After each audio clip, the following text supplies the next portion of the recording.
Okay, we are live. Hi, this is William Ramsey. Welcome to William Ramsey Investigates. On today's show, I have a very special guest, returning guest. I've been on his show. I was on his show at the end of last month. We talked about the Epstein files, and I'm inviting him on this show. We're going to talk about transhumanism. His name is Chris Taylor. If you're watching this on my three YouTube channels, X, Rumble, Rockfin, you'll see his outstanding YouTube channel with a lot of different research on a lot of different stuff. I'll put a link to it. It's Don't Let Them Burn. And he has 468 videos at this point on a wide variety of different subjects, a lot of topics I'm interested in. He's also an excellent graphic designer. He also provides services under his name. I think it's Seraphim Chris. So check that out. But he's been on a couple projects. He can talk about that, some public projects, if he wants to share that. In the past, we've done shows on a wide variety of different subjects, covering things that are kind of pertinent today. We've done Hollywood Matrix. We did, just like I mentioned, the Epstein files. It was on his amazing machinations. I think he has subsets within the different topics within his YouTube. Things we talked about, present day occultism. We've done a group show about Nephilim Shadow over Scripture with Kenami and Chris, with Zach McCaha. That was back in, I think, close to COVID starting or pre-COVID. We also covered Marina Abramovich, which is in the Epstein files and goes through Pizzagate to the present. We also did a pretty dark subject about Yao of God, which also ties in with all these people, Abramovich and Oprah, and people who don't seem to go away. They keep popping up in other things. Kanye West, modern music. We did the Great Reset. Balenciaga, but I called it Balenciaga, which ties into these ballists, which ties into Epstein, Baal. And you see that kind of like occulted high fashion, which, is part of this kind of dark culture of modern society, really modern global society, of which Epstein was part of. But we also covered The Hidden Dangers of the Rainbow by Constance Cumby. COVID deception, like I mentioned. So covered some great topics. So you can check those out either on his YouTube channel. Hopefully they're still up over there, or they're definitely on my podcast, which is William Ramsey Investigates. You can just put that through like a search engine for Chris Taylor or Don't Let Them Burn and check those out. But again, we're going to talk. He's got a lot of research. I've set aside 2 hours. Hopefully we can get through some of the material or a lot of the material, but we're going to cover transhumanism, and I listened to a lecture from Kenami. I've done shows on these things in the past, and the subject keeps popping up. But hopefully, I can follow along with his presentation. So, Chris Taylor, welcome back to the show. Thanks for having me. Hi, guys. This is going to be a nice congeal of different topics, whether it's zombies or magic or artificial intelligence. You're going to see that with this presentation, all of it fits together, especially when we're coming up on this age of AI and technocracy.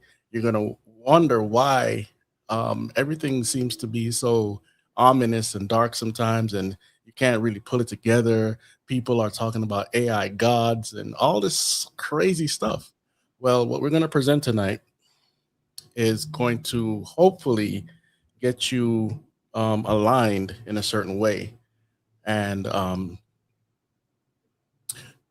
it's going to be a lot to do with your entertainment.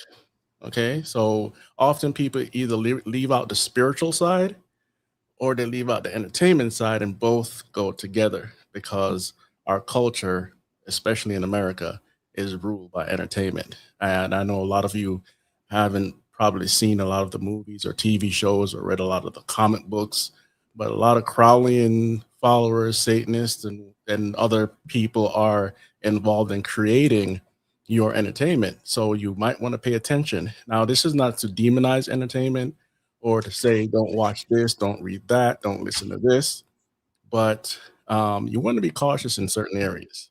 So let's go. Yeah, let's do it. Let's do it. I mean, there's a lot there. They're really almost like they're programming us. They're seeding ideas in our things. They're predictive programming and also planting kind of like, ideological ideas in our minds. So Absolutely. it's Absolutely. important to be aware of that. So, what the overarching topic within these two presentations is eternal life. And how do we get eternal life? If you're a believer, you know it's Jesus Christ. If you're not, you might have heard other ways, but there's only one way, and that's through Jesus Christ. And so, doesn't matter if you're into scientism, into Buddhism, whatever. There's always a different form that you're going to hear about, and a lot of these technocrats and people that create entertainment are into some interesting dark stuff. Okay, so the lie of Satan is that you shall become a god, right? So in Genesis 3:5, it says, "For God doth know that in the day you eat thereof, then your eyes shall be open, and you shall be as gods, knowing good and evil." Right? So that's the lie from Satan. And humanity has been on this long road for a very, very, very long time. And we hear a lot about eternal life through our TV shows and our sci-fi and even horror movies. So we're living in a fallen world, and fallen world is a cursed world.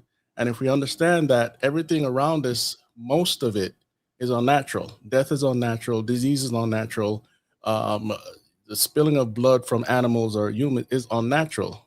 Everything was made to be forever. But then when the fall of man came, that all changed, right? So Jesus came, he sacrificed himself on the cross, spilled his blood for us to get us to have eternal life, right? And so going into that subject, I'm going to lay out a couple Bible verses for us to see so that we can have a better understanding. So Galatians 6:8 says, "Whoever sows to please their flesh, from flesh will reap destruction. Whoever sows to please the spirit, from the spirit will reap eternal life," right? John 3:16 through 17 says, "For God so loved the world that he gave his only begotten Son, whosoever believes in him should not perish, but have everlasting life. For God did not send his Son into the world to condemn the world, but that the world through him might be saved." And John 10:28-30, "And I give them eternal life, and they shall never perish, neither shall anyone snatch them out of my hand. My Father who gives them to me is greater than all, and no one is able to snatch them out of my Father's hand. I and the Father are one." That's Jesus declaring his deity within the Trinity. Now, Romans 6:22-23 says, "But now having spirits set free from sin, being set free from sin and having become slave of God, you have your fruit to holiness and the end everlasting life." So we see it's a repeating pattern in the Bible. John 14:6 says, Jesus said to him, "I am the way, the truth, and the life. No one comes to the Father except through me." John 3:36 says, "He who believes in the Son has everlasting life, and he who does not believe the Son shall not see life, but the wrath of God abides on him." Right? 1 John 2:17 says, "And the world is passing away, and the lust of it, but he who does the will of God abides forever." Matthew 7:13 through, sorry, here couldn't see on my end. 14, "Enter by the narrow gate, for wide is the gate and broad is the way that leads to destruction, and there are many who go in by it, because narrow is the gate and difficult is the way which leads to life, and there are few who find it." So you want to be on the narrow road, right? John 4:13-14 says, "Jesus answered and said to her, Whoever drinks of this water will not thirst again, but whoever drinks of this water I shall give him will never thirst. But the water that I shall give him will become in him a fountain of water springing up into" what? Everlasting life. Do not labor for the food which perishes, but for food which endures to everlasting life, which the Son of Man will give you, because God the Father has set his seal on him.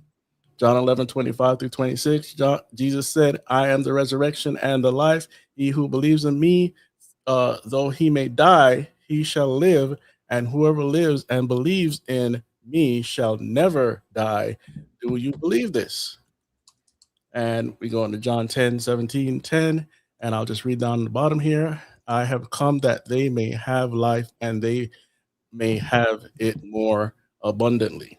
So the resurrection of Jesus Christ um, is where what Christianity is based on, and everyone else out there that doesn't believe this will not have eternal life. So we see mankind headed to this junction where they want to live forever but without God, right? And so one of the crux of this issue is creation versus evolution. Evolution was brought up in the 18th century, and ever since then, now a lot of the issues dealing with eternal life was before that, clearly, right?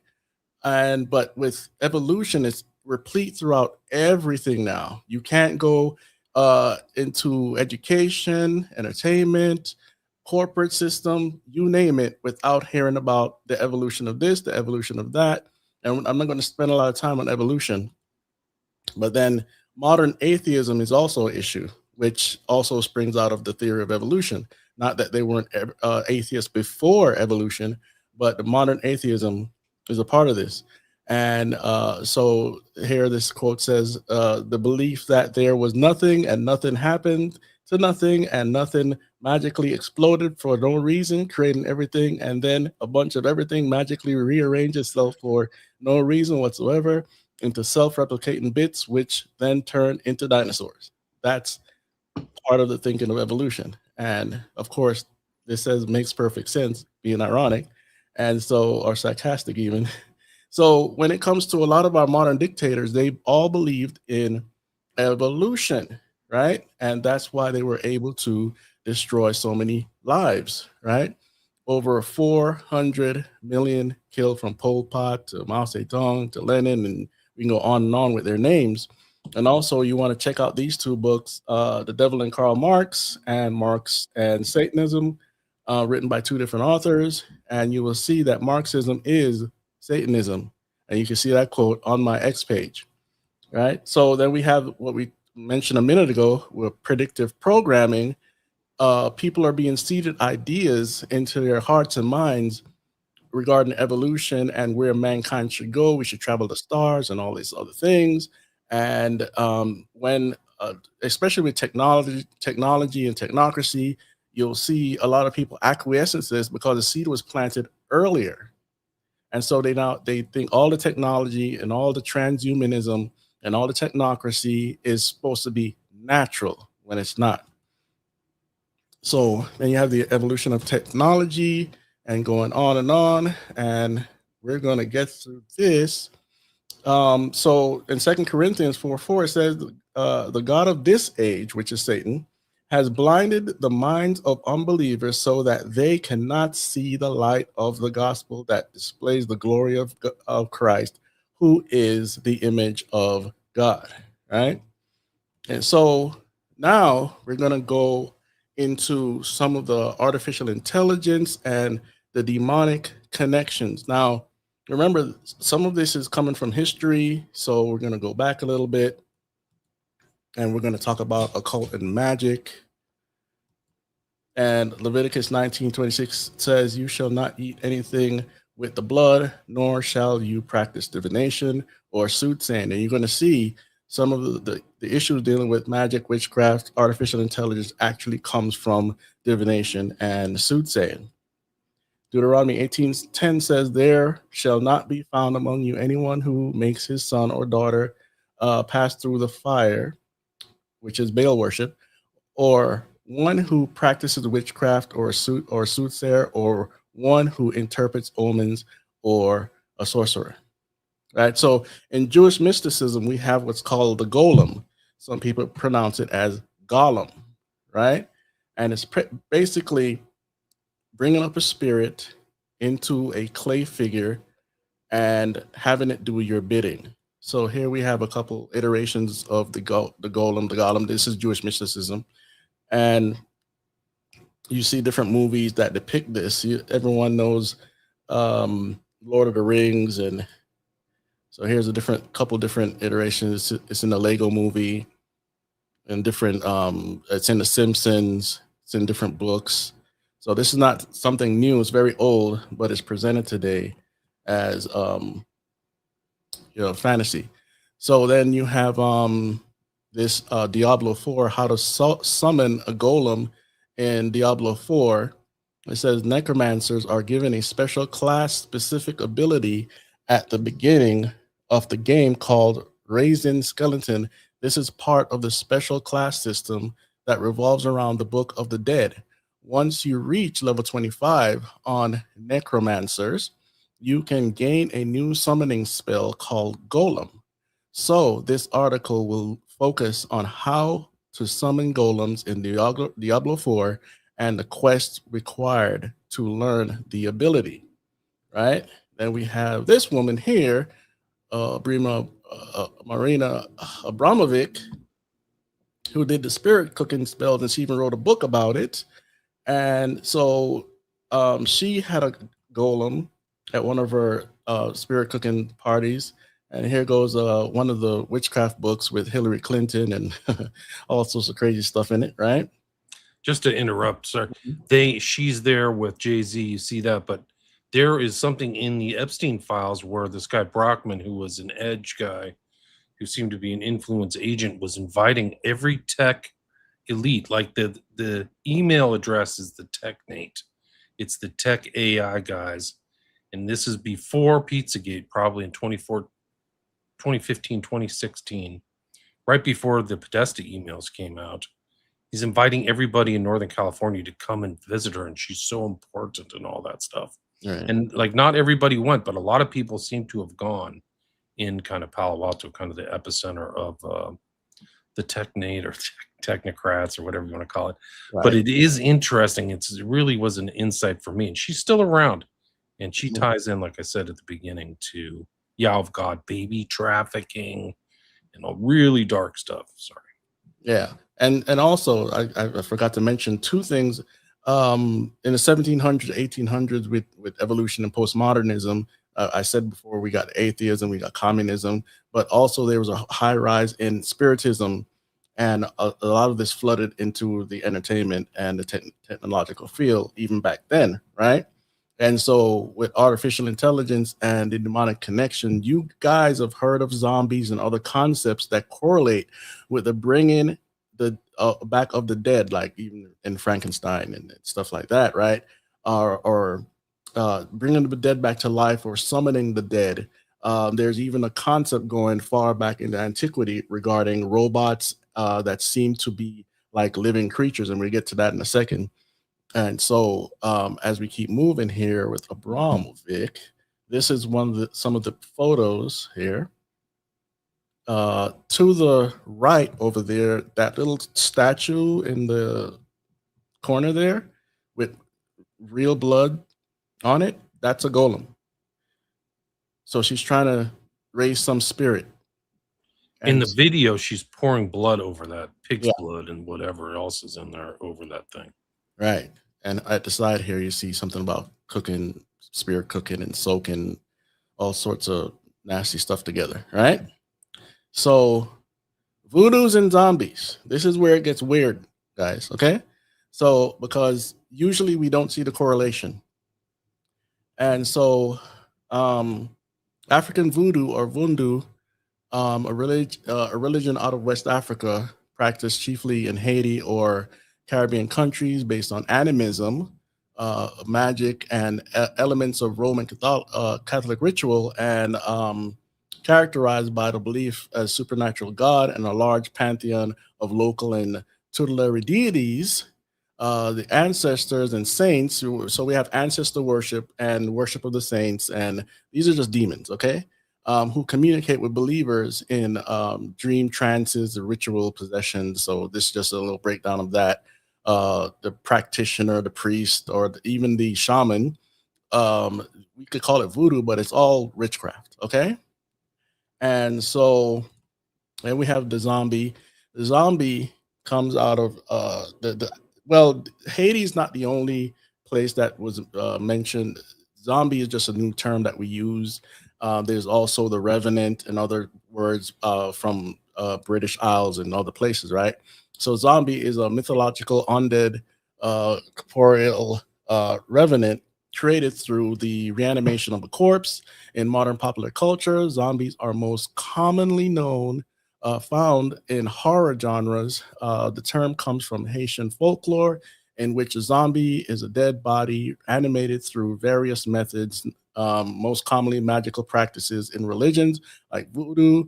Modern media depictions of the reanimation of the dead often do not involve magic, but rather science fictional methods such as fungi, radiation, gases, diseases, plants, bacteria, and viruses, and etc.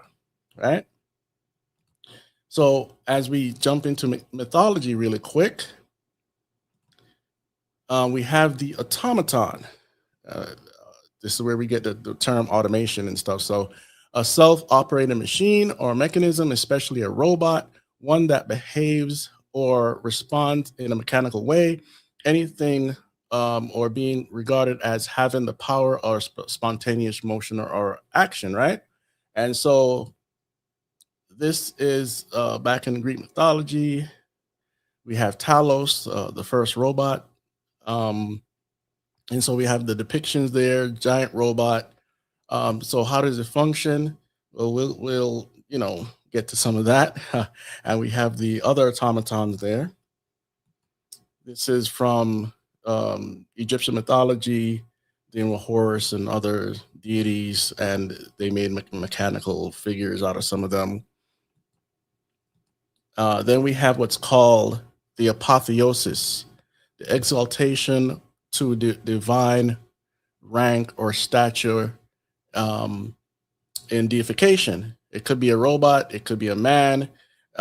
Like here, we have George Washington, the apotheosis of George Washington as a U.S. president. Up on the top of the dome, there we have him with other deities and other people. Yeah, Dead people. that's the Capitol building. That's the and so the big cupola dome literally has a representation of him, making kind of like a upward, above, and so below kind of hand gesture too, Yeah, which is a little bit concerning to say the least.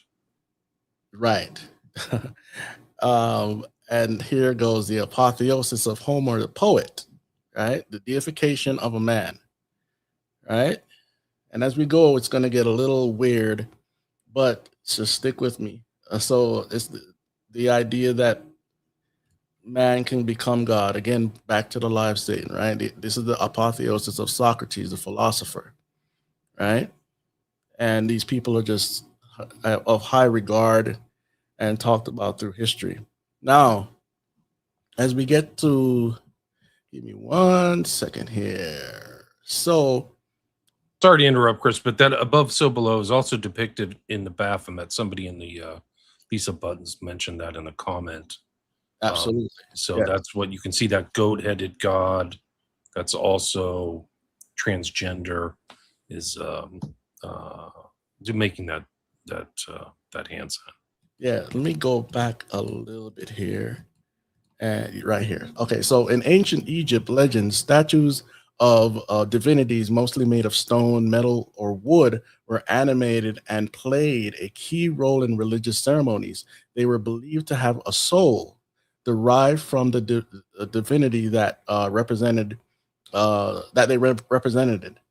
In the New Kingdom of Egypt from the 16th century BC until the 11th century BC, ancient Egyptians would frequently consult these statues for advice. The statues would reply with a movement of the head. According to the Egyptian lore, Pharaoh Hatshepsut dispatched her squadron to the land of incense after consulting with the statue of Ammon. There are many examples of automata in Greek mythology. Hephaestus created automata for his workshop. Talos was an artificial man of bronze. King Achinois, I don't know how to pronounce that, of the Phoenicians, for Phaeacians, employed gold and silver watchdogs.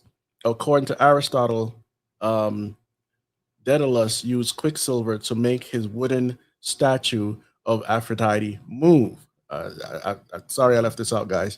In other Greek legends, he used quicksilver to install voice in his moving statues. It's very important here. The automata in the Hellenistic or Greek world were intended as tools, toys, religious spectacles, or prototypes for demonstrating basic scientific principles. Numerous water powered automata were built by Ctesibios, a Greek inventor and the first head of the Great Library of Alexandria. For example, he used water to sound a whistle and make a model owl move. He had invented the world's first cuckoo clock. This tradition continued in Alexandria, which inventors such as Greek mathematician hero and of Alexandria, sometimes known as Heron, whose writings of hydraulics, pneumatics, and mechanics describes siphons, a fire engine, a water organ, the pile, and a programmable cart. And pretty much he had a lot of famous inventions. All right. So there, I totally left that out. Right.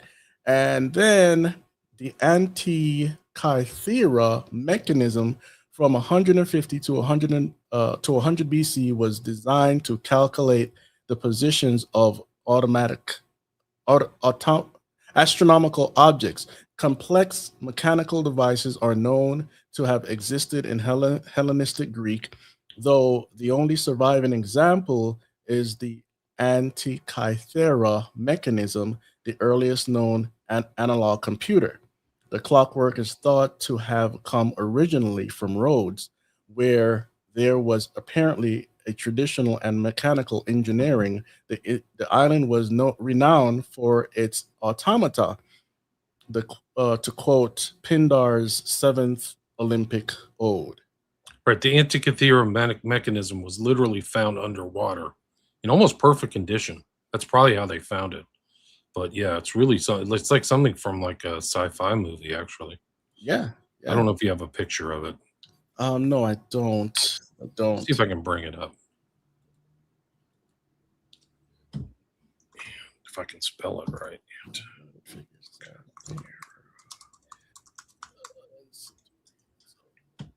Yeah. Okay, so in some places, the animated figures stand adorning every public street and seem to breathe in stone or move their marble feet. However, the information gleaned from recent scans of the fragments indicate that it may have come from the colonies of Corinth or Sicily and implies a connection with Archimedes. All right. So then we go to the apotheosis. All right. So we covered that. Now, as we get into entertainment here. Are you trying to bring up another? Okay, there we go. Yeah. All right. So as we get into entertainment now, this is where it starts to get a little even weirder. Okay. So I hope that I did a good job with trying to get you to see the blob, the congealment of all these issues within culture.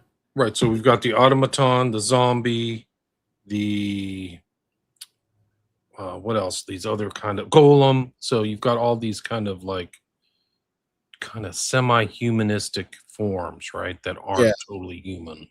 Is Right. that fair? Yes. And Paul in the Bible says that these things that you worship, they're demons, right? He called it out, right? Because people want to pray to the dead and talk to statues and all these things, because they believe that their deities are gods, right? Or their so-called deities, these false gods, are with them, and they're just demons, okay? Or in some cases, fallen angels. So as we move, see here, come on. So Night of the Living Dead was made by George Romero, and he got these concepts from voodoo, okay, Haiti. And he borrowed all these cultural stories about the dead seemingly being brought to life through rituals involving voodoo and drugs, right? Since the creation of Night of the Living Dead, the zombie theme has been explored many times in book, video games, movies, and television shows. Um, and we have now, so Serpent and the Rainbow.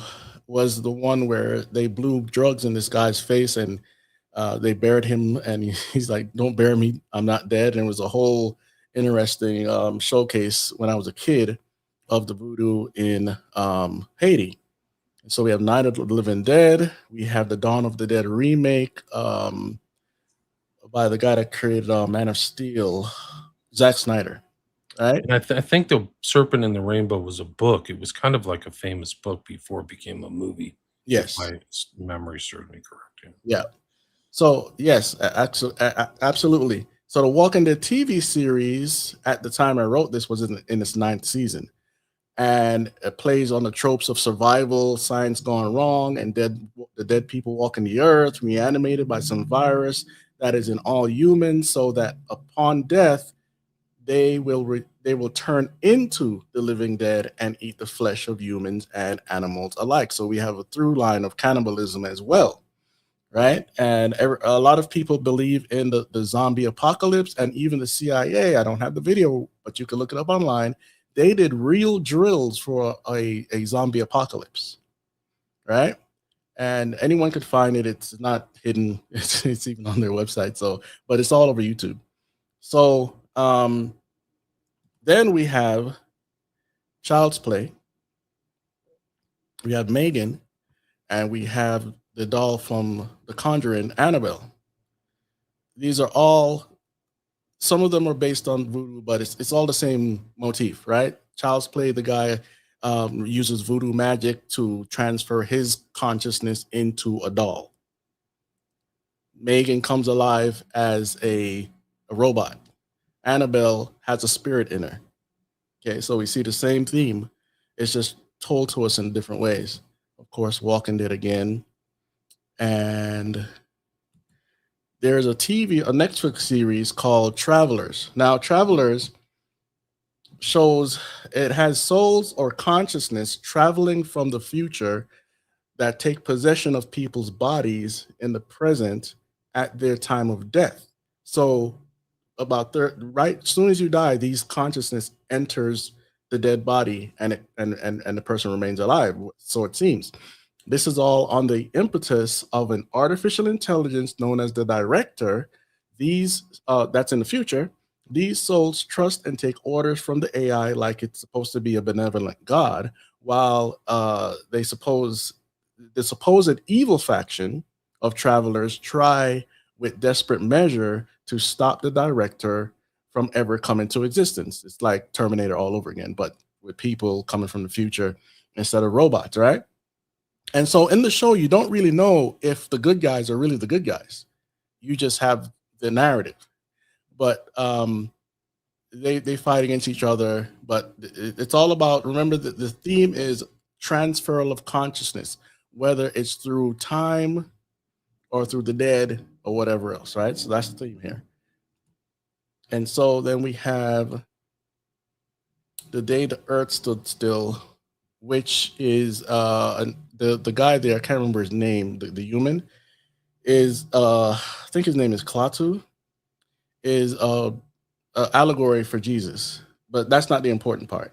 So he has the menacing robot that and he came to Earth to warn about our present course, which is the same narrative of the UFO, where we have to stop our nuclear development and other things, right? But the robot, the automaton, is alive. Okay, what is similar to that? Lost in Space, right? Will Robinson, danger, danger, Will Robinson. A seemingly intelligent robot helps a family on their dangerous adventures through the galaxy. And we have other iterations from Netflix now.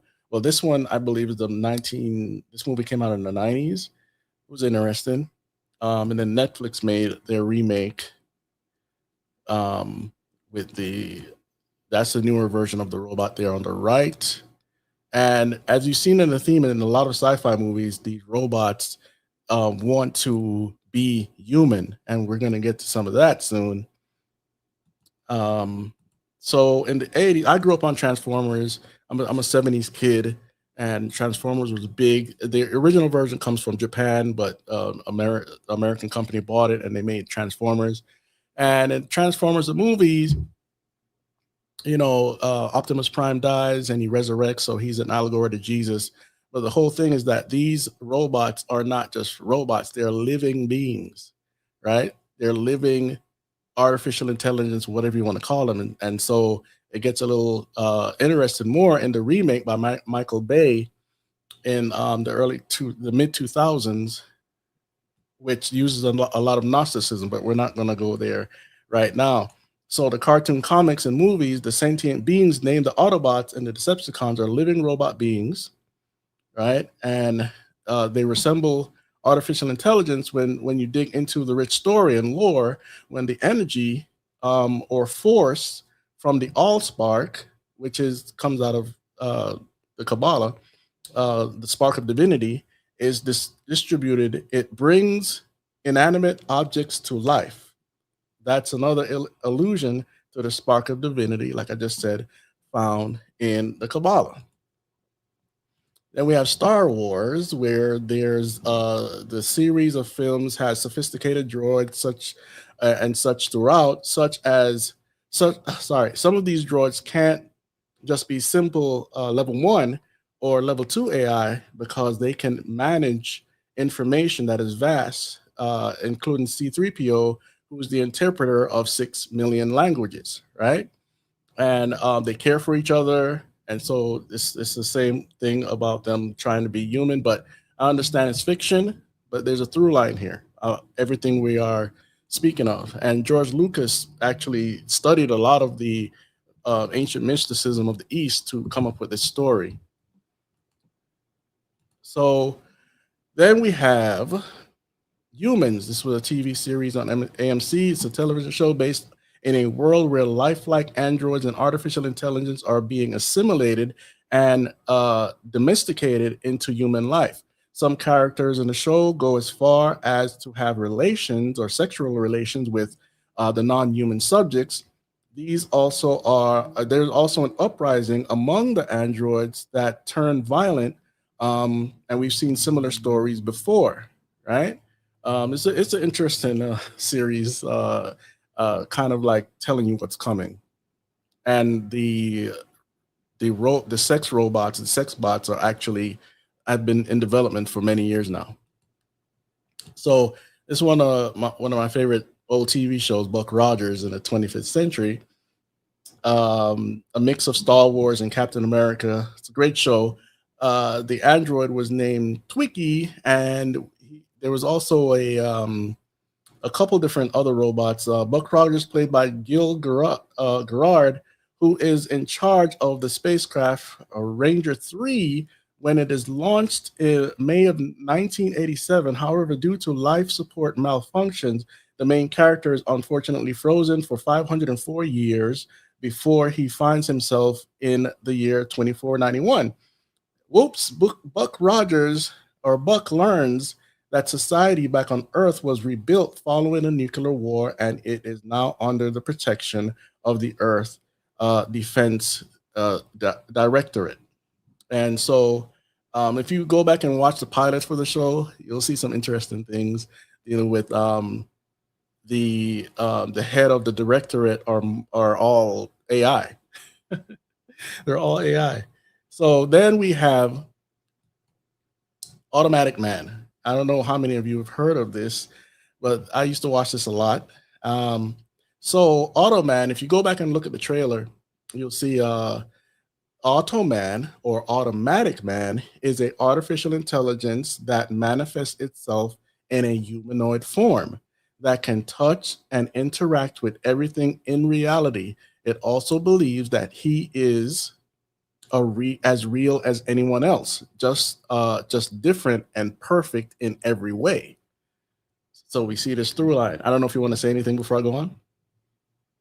No, I've never heard of Automan. I don't know who that is. Yeah, he could transform into a car, a helicopter, and he had a human sidekick that would, not necessarily sidekick, but a guy with that he would help on some of these missions.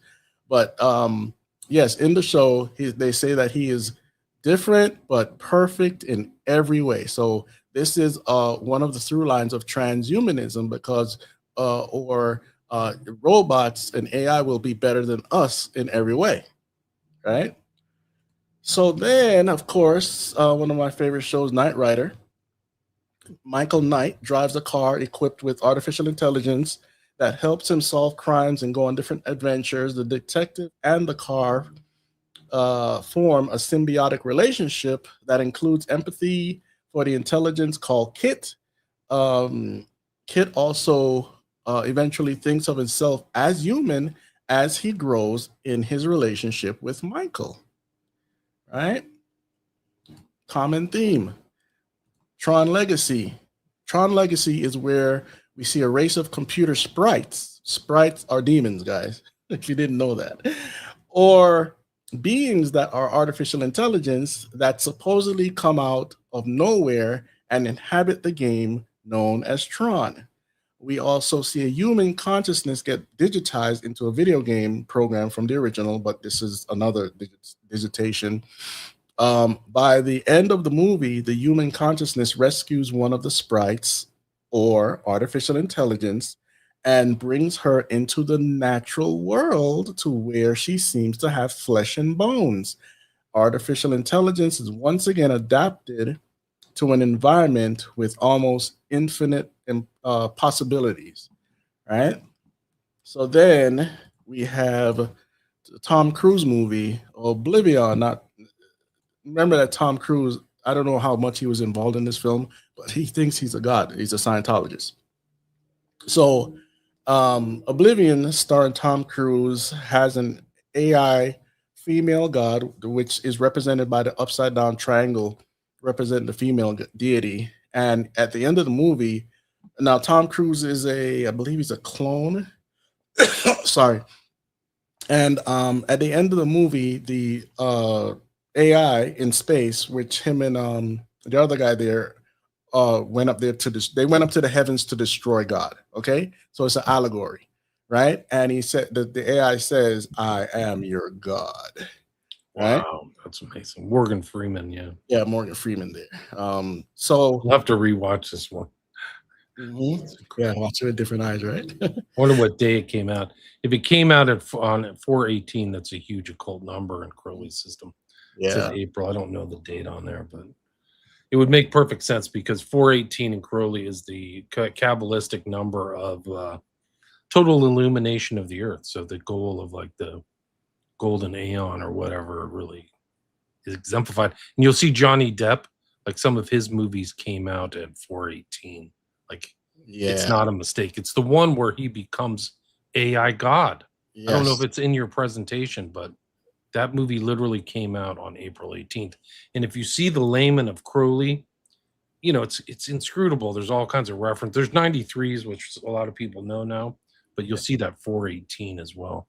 I don't know if you Transcendence, I think is the book. Transcendence. Yes, Yeah. it's in here somewhere. I know I Okay, put it cool. in here. When it brings it up, I'll bring up Crowley's layman. I'll teach people that. Yeah. And guys, the one eye thing is the eye of Providence. It's the eye of Horus. It's they don't say it in the movie, but that's the symbolism. Okay. Right. It's the eye in the triangle, right? Yeah. Eye of horse. It's Mhm. different than the illuminated eye. People get them confused, but Yeah. they're distinctly different. The old Christian churches, sometimes they'll see this eye in a triangle, which is questionable. But Crowley's is the eye of Horus in a triangle. It's very different. Yeah. Let's see what we got here. So this movie, the next movie is not known that well, but I found it interesting when I watched it a few years back. It's called Tao, and you see the same symbolism there. And Tao is a movie on Netflix, follows the same motif of a few previous movies about artificial intelligence, but this time a female is kidnapped against her will and threatened to help teach the AI Tao of or face being disintegrated, killed, disregarded like everyone else before her. The symbolism in Tao is just like the movie Oblivion, a single eye with and an upside down triangle that represents a female deity. But this time, instead, the AI has a male voice. Now you see there on the poster for Tao, the triangle is right side up. That's the male deity, and she's trapped within that. Okay, so just pay attention to some of the symbolisms. And the next one, we all know, well, a lot of us know, Battlestar Galactica, which is based on Mormonism and Buddhism and a few other things. Oh, Freemasonry. So the original series from the 1970s was based on Mormonism, Freemason, Buddhism, among other borrowed beliefs, including Egyptian pantheon. In the new series, some of the Cylons have flesh and blood. They also praise the one true God, quote unquote, and look for deification. The Cylon robot armies started out with a scientist daughter consciousness um, that gets grafted into a robot to preserve her life. Uh, this is uh, this is seen in the prequel called Capricorn. I'll get you to Capricorn in a second. So this is the older. Those are these are the older Cylons. They were pretty cool in Chrome, all Chrome. But this is the newer iteration of Battlestar Galactica. Came out in the mid 2000s. This is the robot that projects herself into a guy's mind and has him doing some interesting things. Even has sex with him within his mind. This is the young lady from Caprica. Um, she said the future of it says the future of humanity begins with a choice. Of course, she's biting from an apple, which Eve didn't bite an apple, but since we all think so, she's taken Satan's offer. Okay, and they project her mind because she had an accident happen to her at some rave or something like that, and so they projected her mind into the robot, right? And so this is a article from Science Daily. Scientists craft living human skin for robots. This is from June 9th, 2022. This is why I'm trying to show you that your entertainment is going to lead you into the real world eventually, right?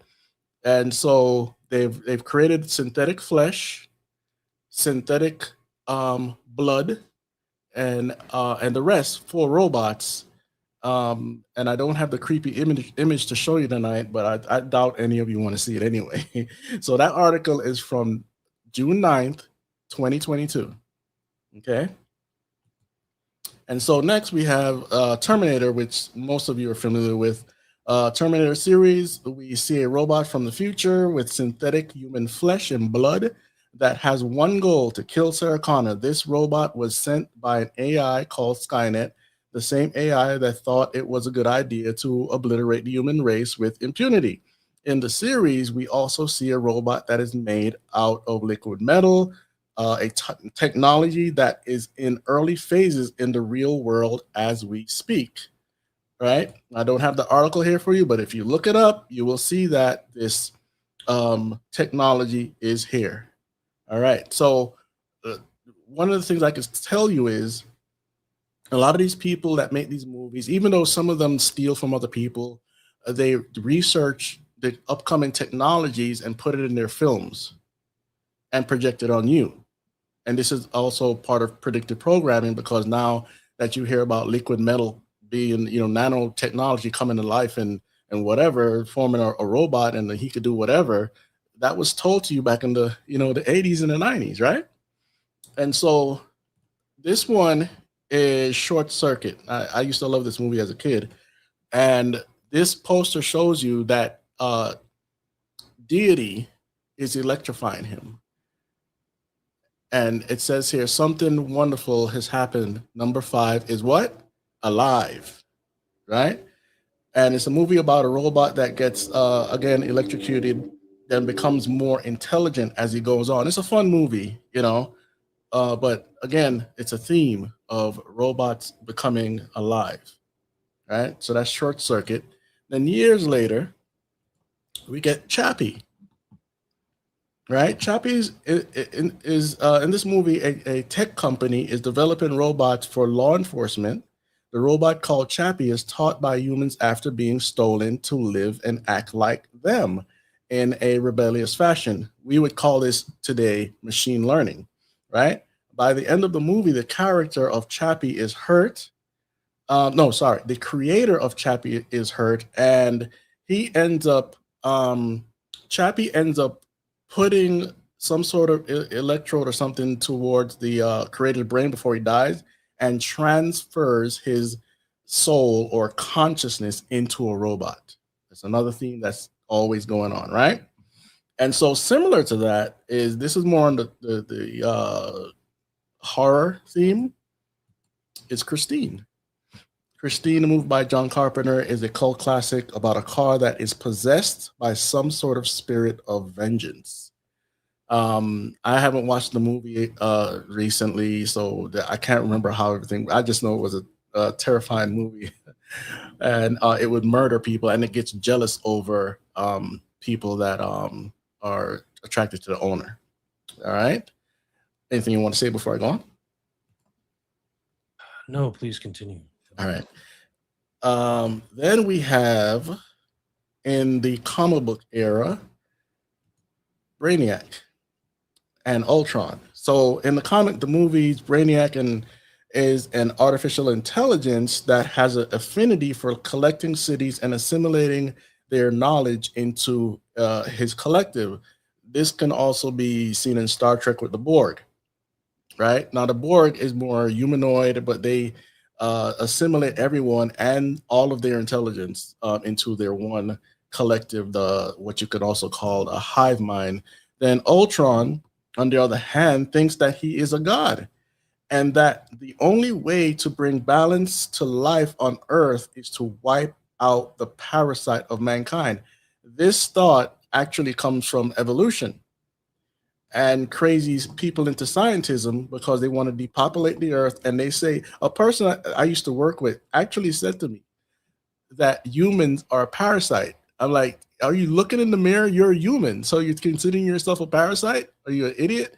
So these thoughts come out of the United Nations, out of evolution, out of people that are just convinced that humanity is not worth anything. Okay, so that's Ultron, and he's made out of 5 different personalities. I won't go into that right now. And then we have the Vision. This from the Marvel Universe, has a relationship with a witch. She's called a Scarlet Witch. And nobody in the theater ever shrieked when we realized they're having sex. But anyway, they're actually married in the comics. The Vision is also looked at as some sort of god. This is also depicted in the movies. Vision and Scarlet Witch even give birth to children. Humans and machines commingling to create something different, which is post-human. And you're going to see more of this coming up soon. Okay, so this is more them together, and this is WandaVision, where we see Vision is already dead, but through chaos magic, Scarlet Witch creates a reality where she has kids and all this stuff. So you'd have to go watch the program. I'm not gonna. You got the red hair, making Yeah. some hand gestures. But William, isn't there something out of Aleister Crowley's female crowd similar to the red? Oh, 100% Scarlet Woman. Yeah, he had like 10 Scarlet Woman. I was just posting that the other day on my Patreon about all of his Scarlet Woman because people are interested. And he branded them with the seal of Babylon on their chest, like a cow. Yeah. So then we have the movie by Steven Spielberg, who's obsessed with aliens.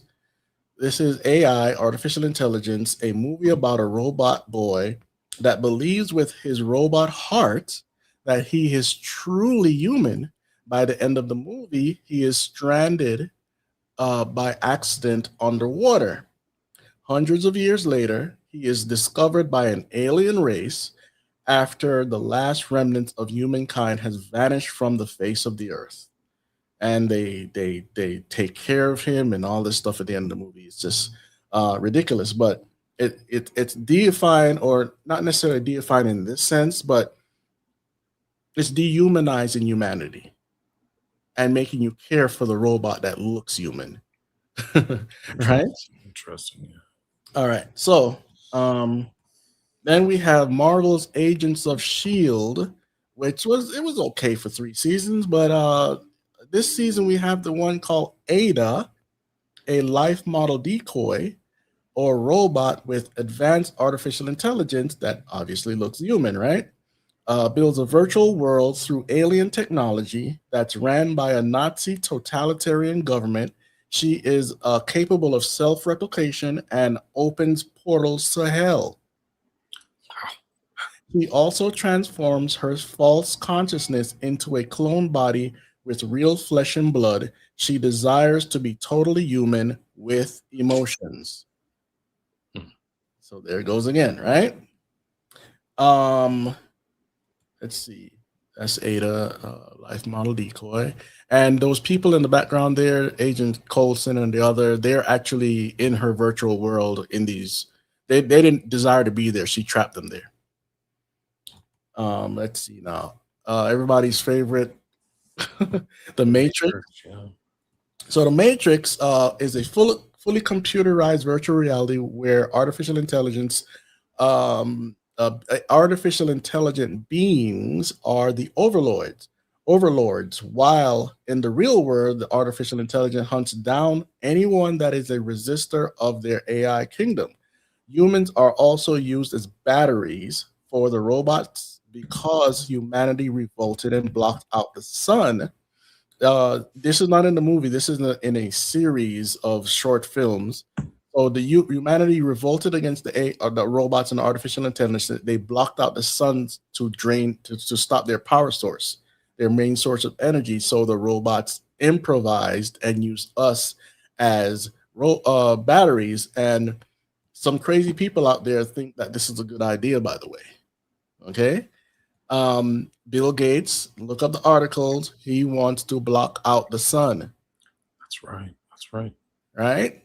Okay. They- And it's not to stop artificial intelligence, it's to stop your carbon emissions because humans are the carbon they want to get rid of.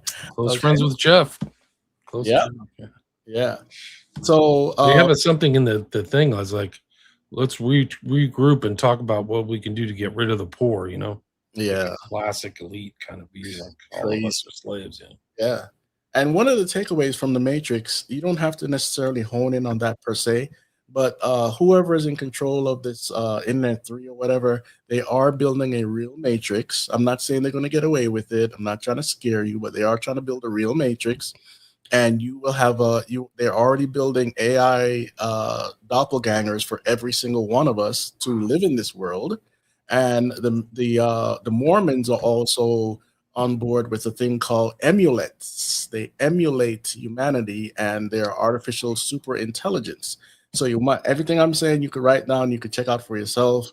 Don't trust what I say, but I know I'm telling you the truth. So then the next movie here, and I wish I could show you footage of some of these movies, but I can't because of YouTube. So these are the pods that were in the Matrix, and they were in this fluid where they would just feed on our energy forever or until we die. And these are the sacks of the babies coming out there, and they put them into whatever they put them in. Um, these are the robots that would, and these are more like enforcers. They will hunt you down, slaughter you, and slaughter bots. There we go. And so now the movie Replicas, starring Keanu Reeves, is in this movie. The twist is the human mind gets copied over to the brain of a clone that was grown in 17 days. After a tragic accident, this is the only way to bring back his wife and daughter. So, in a lot of these movies, it's always playing on your empathy. It's a dead loved one, whether it's a husband or a wife or the kids or whatever, right? And so that's what happened in this movie. Trailer's pretty interesting. This is after he uploaded, or this might have been before. I think this was they tried some experiment and the robot went crazy because the person is not supposed to be in a robot. But I don't believe that they will really be able to transfer consciousness. It's just zeros and ones. a copy of your memory or something like that. So then now we have what's called a oldie but goodie, Lawnmower Man, right? In this movie, about a man that's mentally challenged. Throughout the movie, he becomes more intelligent and dangerous to others. Finally, he embodies his consciousness into a computer to become some kind of godlike being. Right? So he gets smarter and smarter and smarter until he wants to become a god. Now, before he was the lawnmower man, he's just a regular guy with mental issues. And so then we have the one you were speaking of earlier, Transcendence. Transcendence, right. Right. This movie starring Johnny Depp hinges on uh, some of the same notes as The Lawnmower Man, except Johnny Depp's character is far more intelligent. By the end of the movie, the character digitizes his consciousness into a computer network and then gets out into the real world, the World Wide Web, again becoming some sort of godlike being. Because once he enters the web, he can control everything. He could get into governments and whatever else. Yeah, it becomes like a sentient AI overlord. His name is Will Caster too, which is like, a spell like you cast your will. And you Hmm. can barely see it there, but it came out on April 18th. So that's 418. And just to show people this is a good example, but this is Crowley's book. He wrote this with JFC Fuller, and you'll see this kind of layman Alpha Omega, VVVVV. It's also emulated in the movie. What's the one with the guy who wears the mask? V for Vendetta. He references that, but you'll see 666 and 418. And 418 is the ultimate goal of the illumination of the entire world. That's the Kabbalistic number. So that's why that's reflected in 418 transcendence. Yeah. Creepy stuff. But it's what the world is doing. Remember, we're living in a fallen world. Satan is the temporary god of this world. He's not really a god, but he took the throne from Adam, and so Jesus Christ is coming back to rectify all of this nonsense. But just got to show you what's really going on in a lot of your entertainment. Well, So one of the interesting things too, Crowley and Hitler, there's a tie between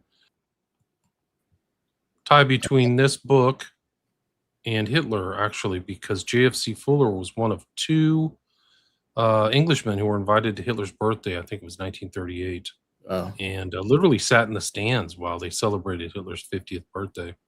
And Hitler had very similar ideology to Crowley, this kind of idea of a new aeon.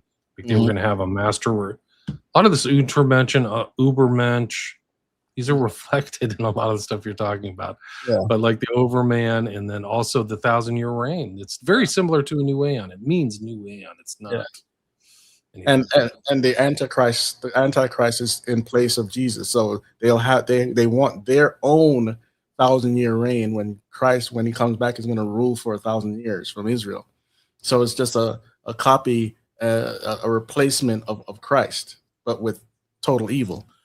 And it's incredible that you say that, because the timing of this show is incredible too, because you have an AI Netanyahu talking about the return of the Messiah.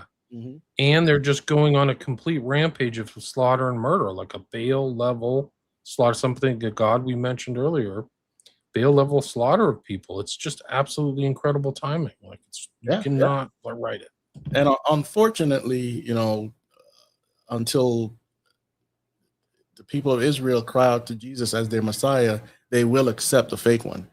And you can find that, if you don't know, guys, in the book of Revelation. So they've done it in the past. You can go look at Bar Kokhba and all the levels of other fake messiahs. Yeah. There's been so many, there's been so many messiahs. There's very known historical messiahs, but if you really read Jewish history, there's so many fake messiahs or self-proclaimed messiahs. You can't count them on two hands. Yeah. Typology. Yeah. Let's see now. Let me see where I'm going to go next, because the next one is going to be pretty interesting. Okay, so this this TV show is called Intelligence, and it's a TV show pretty much about a brain implant. Haven't we been hearing about brain implants a lot lately? Okay, Neuralink and others. This is a part of the now I have to explain that technocracy came around the late 1920s, 1930s. Okay, but transhumanism has been around for a long time because man has always wanted to escape the original creation of God and live forever as gods. Okay, but the whole this is a cop show, and if you go and watch the trailer, they say a lot in the trailer. And he has a brain chip, and he can recreate a whole crime scene with this brain chip. So he walks into a house, there's a dead person, whatever it is, and the AI will drag information from the internet and recreate the crime scene so he could solve the case. And so he would also be considered a superhuman. Okay. So that's intelligence. And it was a decent show, but this is the theme. Okay. Let's see. So then we go to Minority Report, which is more, in the realm of the occult and with technology. And so Minority Report, starring Tom Cruise, and this was written by H.G. Wells originally, who was atheist. He hated God, and he projected a lot of things in our society that we now follow.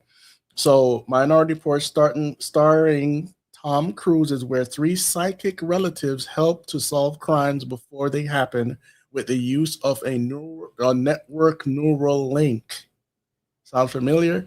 There's a connection to artificial intelligence and the occult. And if you do some cursory research right now, look up pre-crime. It's already done Palantir. They've done it in Louisiana. There's no question Yeah, about it.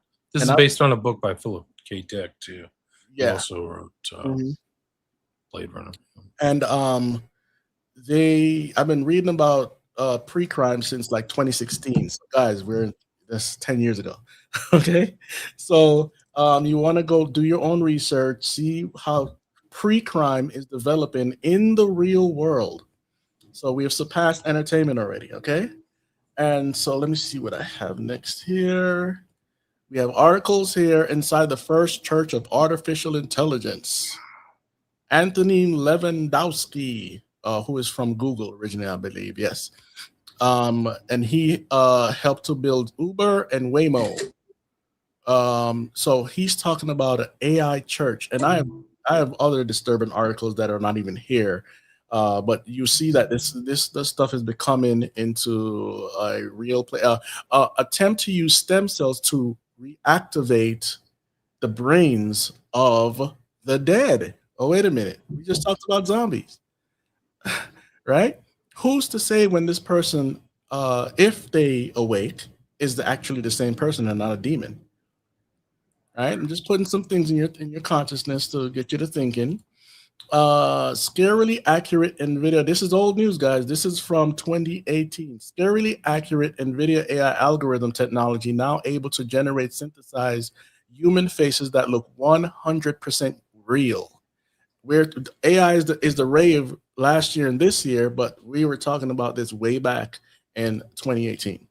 Okay. Um, Tokyo's talking subway robots. City launches 6-foot automatons that can speak English, Japanese, Chinese, and Korean to help visitors ahead of 2020 Olympic Games. All right. Let's see. Guardian. Chinese man marries robot he built himself. Talk about depravity. Romans 1. Okay. This clever AI hid data from its creators to cheat at its appointed task. I'm not going to read these articles. You can look this up yourself. Um, Soul searching. Chinese scientists to try to find the human soul with 100 million yen. Start of the art brain scanner. Now, remember, in America, we already have the Brain Initiative. 2045.com, where all these transhumanists hang out, they talk about finding the soul and basically reverse engineering the brain because that's how they will have full control. I don't know if that's a part of the mark of the beast, but hey, who knows, right? So, killer robot terminators, AI soldiers will develop moral compass and defy orders. This one is from 2018 as well. So again, you can look this up. Minority Report comes to life. UK police will use AI to prevent crimes. Okay.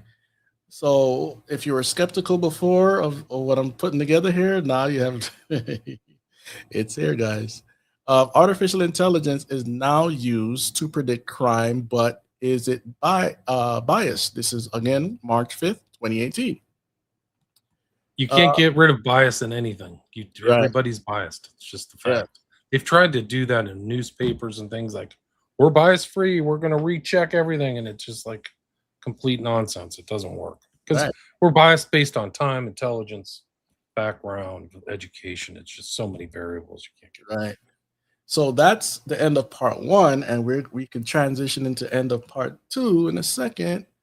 And Yeah, we can just say hi to everybody. We've got 322. Well, that's an interesting number. 323 live viewers and listeners. So check out Chris's stuff. Check on YouTube, his website. Don't let them burn.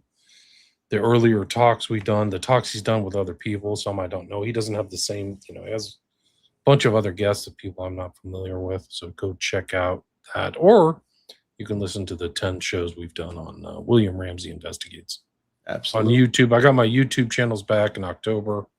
So I've had them for 6 months. I haven't been taken away yet. But you can also listen to them audio on William Ramsey Investigates podcast. Yes, thank you very much there. And also my Telegram channel is Don't Let Them Burn Official. I share a bunch of stuff there. I recommend books. I put articles out. Sometimes I share PDFs and documents and whatnot. So if you're interested, just go there. There's some politics in there too, but it's not biased. It's just straight up whatever else is going on in the world.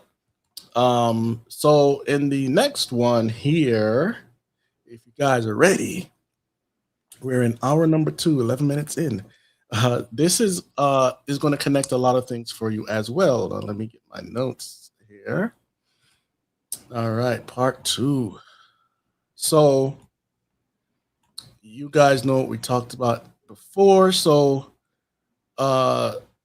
Satan and man, because we can't leave out the spiritual realm, have been trying to replicate what God created for a long time, a very long time. In fact, speaking of eternal life, one of the reasons, not the only reason, but one of the reasons why Adam, not Eve, Adam, because he was a leader, was excommunicated from the garden, was because he would have eaten, and you can read this in the Bible, it's right there in chapter 3.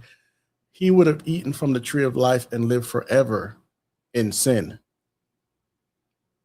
And so God had to kick him out and put the angel there with the flaming sword. So if you didn't know that, you can go back to chapter 3 and read it for yourself. A lot of pastors don't talk about that. But anyway, so now we're going to talk about spiritual energy, demonic power, and mind control, right?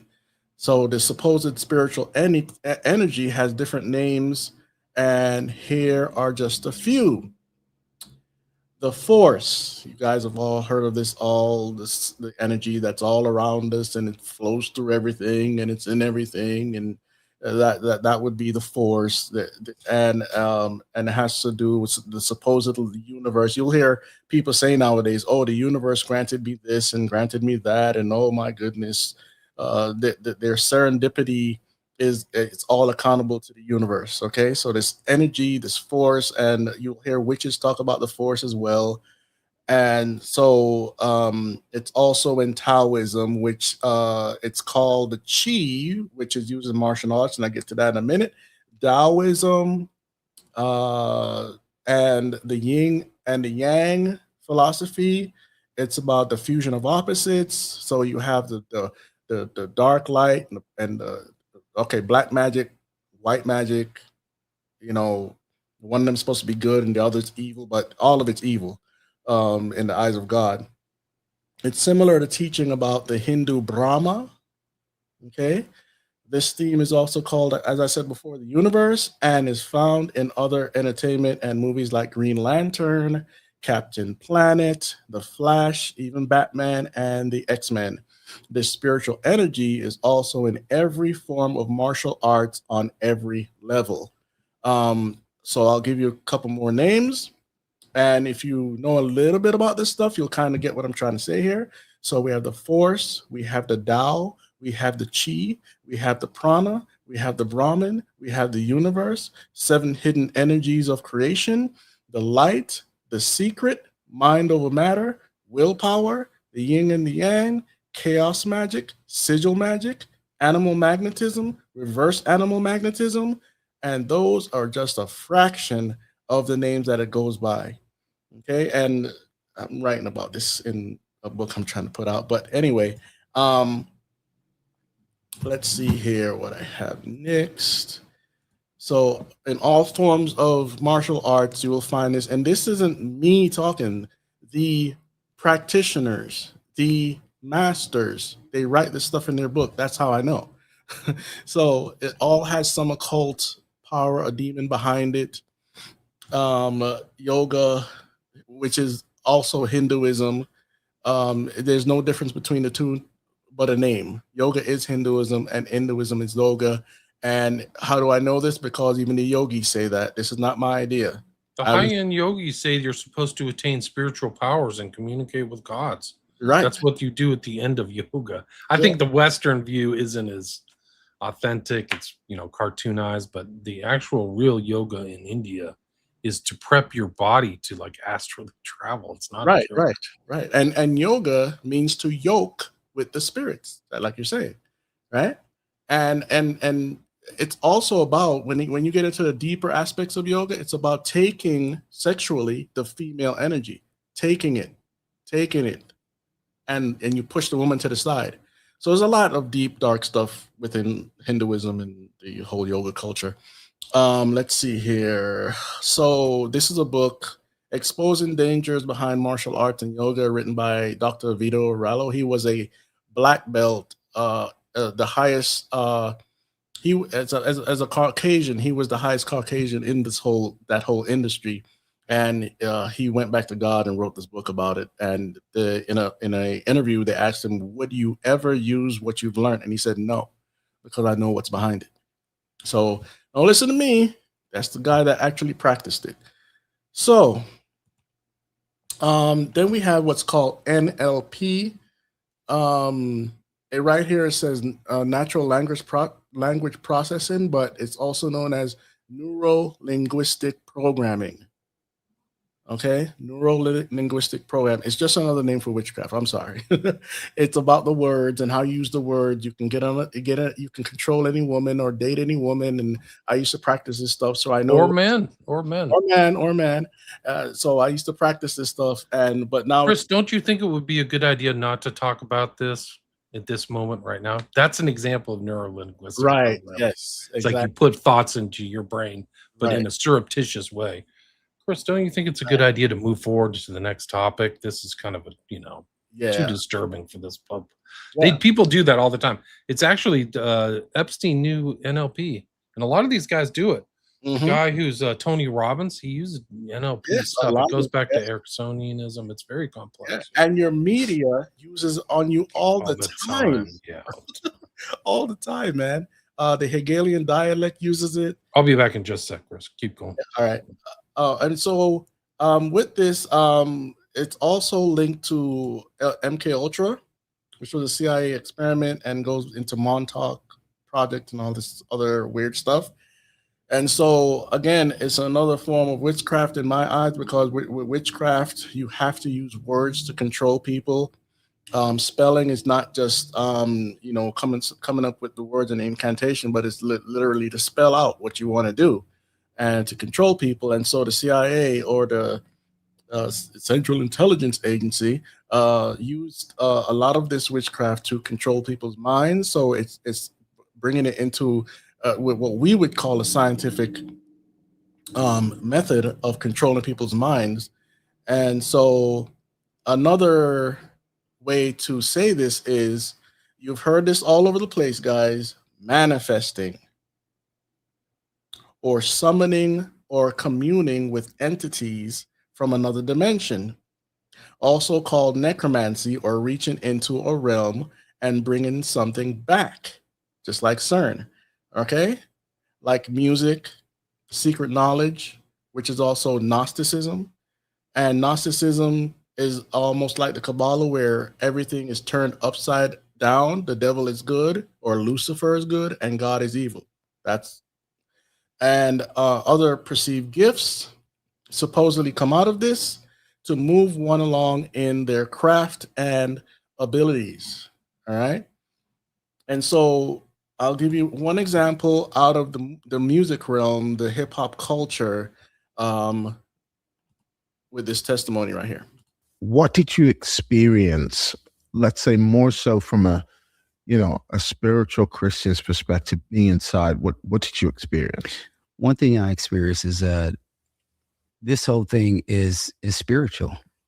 Most people would just attribute it to being gifted or being talented, but the spirit realm very much controls what it sounds like, what it looks like, what happens in these rooms, on these records, what's written. I remember even the first record that I did for Bad Boy Records. I remember being in the studio for 4 days straight, no sleep, because I was driven by something more than just my own ability. It was something driving me. Was it a demonic spirit? I believe it was a demonic spirit, in the sense that if I wasn't in those realms, I couldn't hear the music like that. I couldn't hear it as clear. Like, there were certain sounds and certain things that I could hear and produce that if I wasn't in that mind frame, I wouldn't be able to produce it. So what got you in that mind frame? What would it be? It would be focus, just almost channeling something else. Weed, getting in the studio and just, channeling it, just pulling it out. And when I got to a certain level of it, I noticed it could come in 5 minutes. I could just create something. Right. Okay. So notice he said focusing. What he's really trying to say there is meditation, not the one where you just empty your mind, but you get into almost like a hypnotic state. You focus on things so hard that you get into an altered state of consciousness. I know it sounds weird, but as he just explained to you, he started reaching into these realms where he can create the music. Okay. So if you've never heard of automatic writing, ghost writing, now ghost writing today is known as, another author coming in and writing your book for you. But before that, especially with Crowley, ghost writing meant a demon came in you and started writing. Okay. Automatic painting, automatic writing. And some people don't write lyrics. They just get the entities to rap through them or sing through them. So that's a whole nother story with music and all that stuff. But so you just seen an example of the occult. It happens in acting too. Johnny Depp says he has spirits that inhabit him when he's acting. Yeah. Method acting. We could do a whole show on method acting. Let's see here. What do I have next here? And it would be amazing. What did you? Okay, so we're gonna move a little back into, not a little, a lot actually, into the artificial intelligence.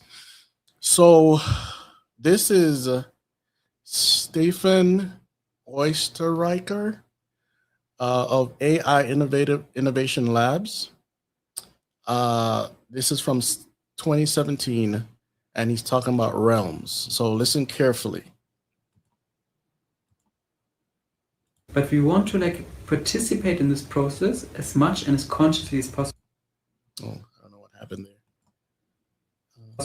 And meditation is a tool to understand more and more what is actually happening, not only on a specific software level, but also on a whole global and human level of evolution. What does it actually mean that we are developing an artificial intelligence? And how is that connected to our own human evolution? How is that connected to the evolution of consciousness? Because eventually those two are going to merge together. But now it still looks like technology and humanity, human consciousness are two different things. But it very much looks like they're going to merge, and technology is going to be a very significant part not only of our life, but also of our being, of our own consciousness. So meditation is also a way to prepare ourselves for that merging of technology and human consciousness. I'd like to ask the question, like how the use of your meditation can increase the safety of AI.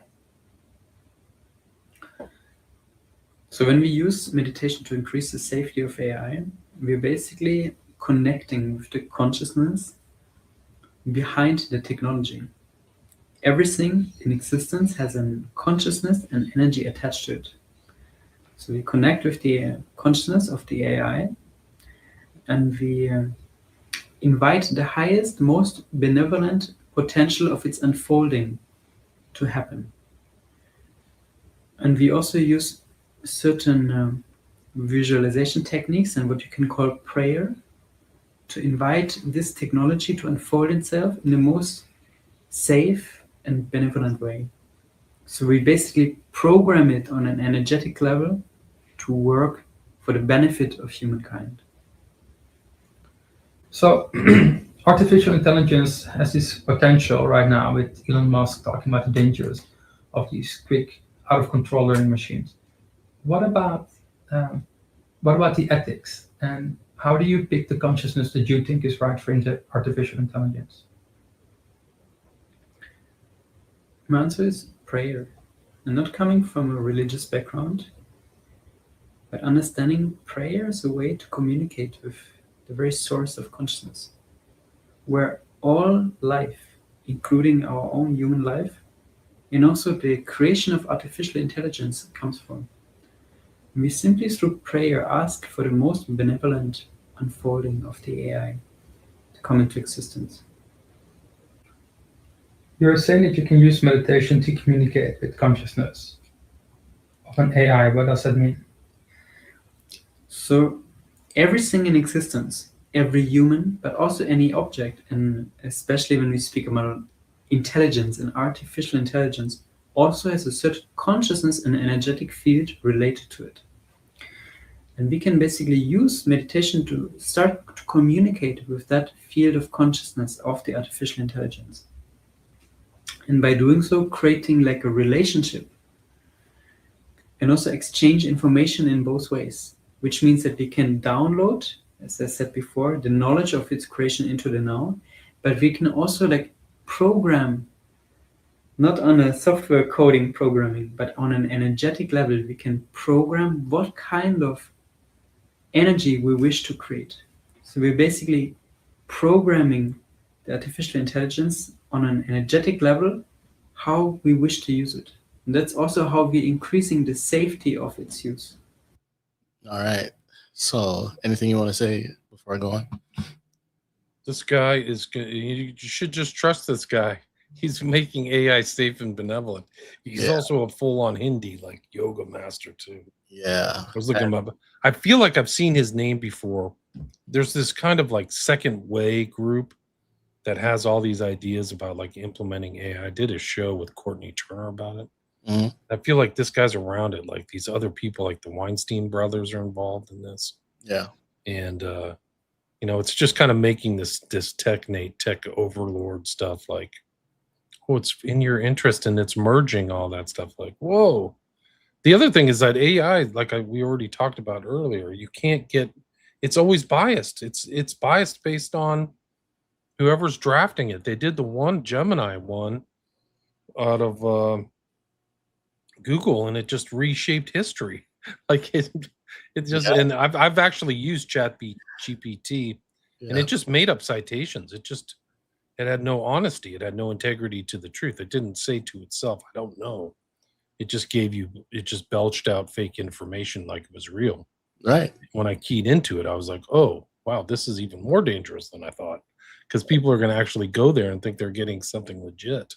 Yeah. And I mean, there's so many hellscape stories, like adapting it to your personality. I've actually used Grok enough to know that it starts to respond knowing what I'm up to.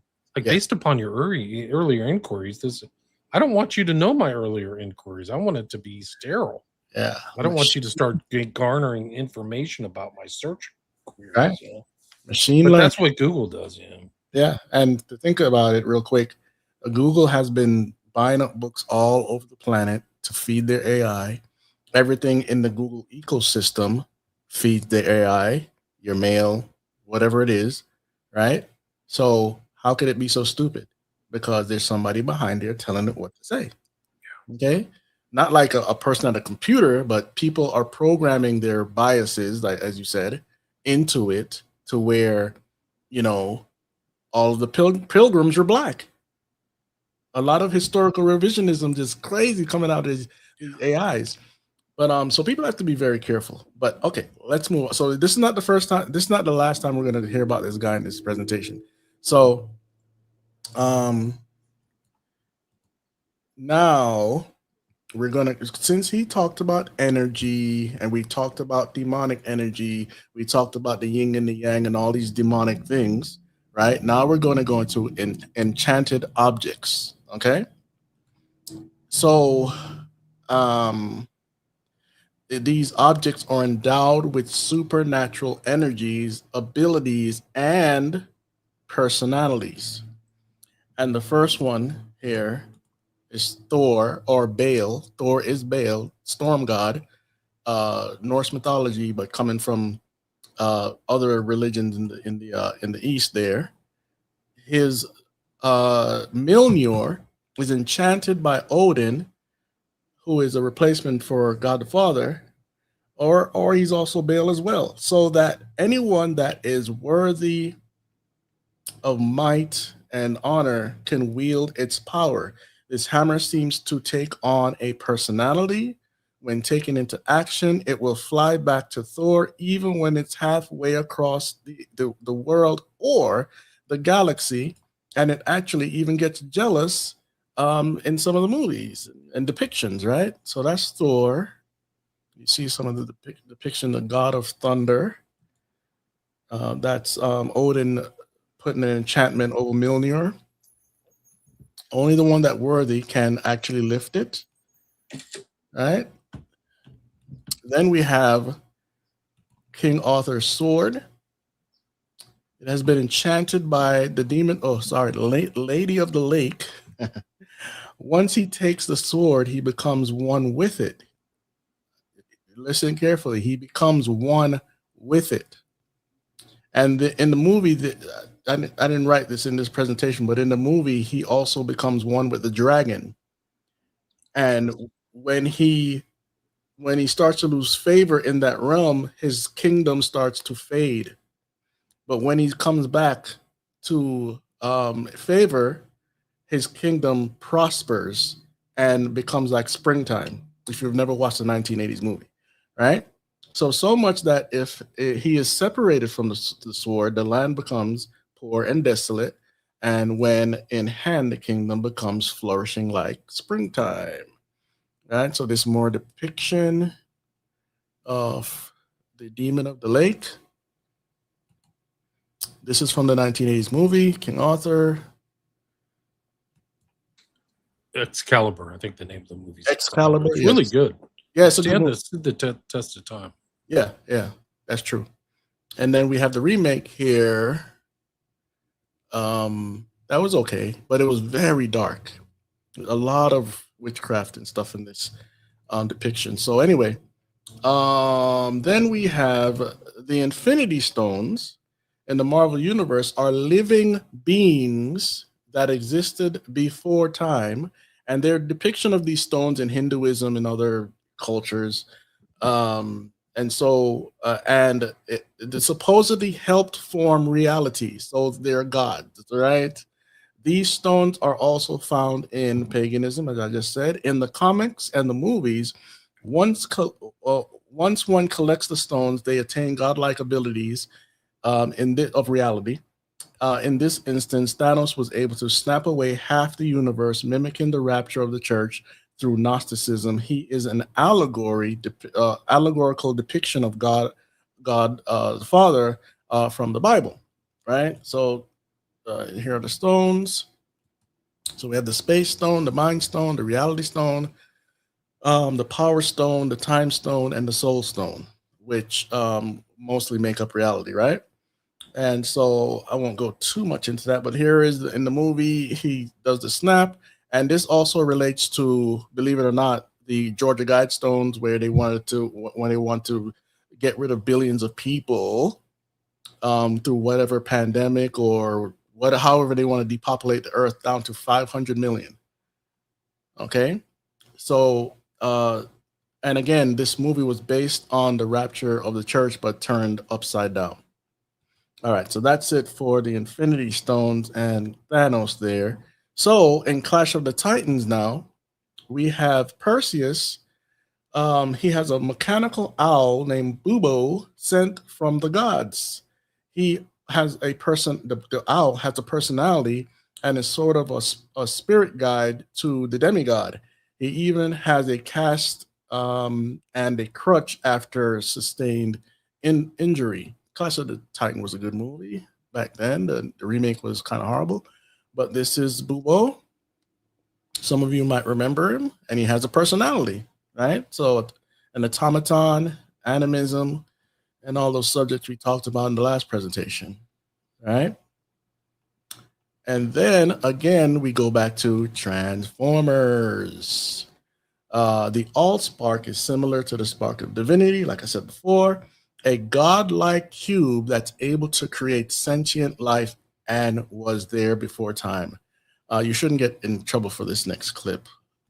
Before time began, there was the cube. We know not where it comes from, only that it holds the power to create worlds and fill them with life. That is how our race was born. All right. Anything you want to say before you go on? No, just there's just so much in this. I mean, there's a whole strain of like occultism about powerizing objects and stuff.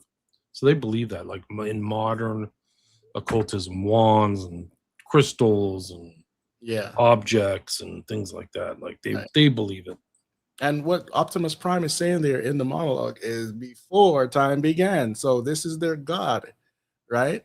False God, obviously, Gnostic in its telling here. And somebody said in the comment that the cube is in Hellraiser's. Well, we could do a whole show on cubes. They're all over the place. It's in Dude, Where's My Car? It's everywhere.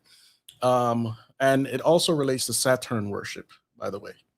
So that's their God. And next, we have the Justice League from DC Comics, which they, in the story, it's in the comics again, like I said, there's the Mother Box, right?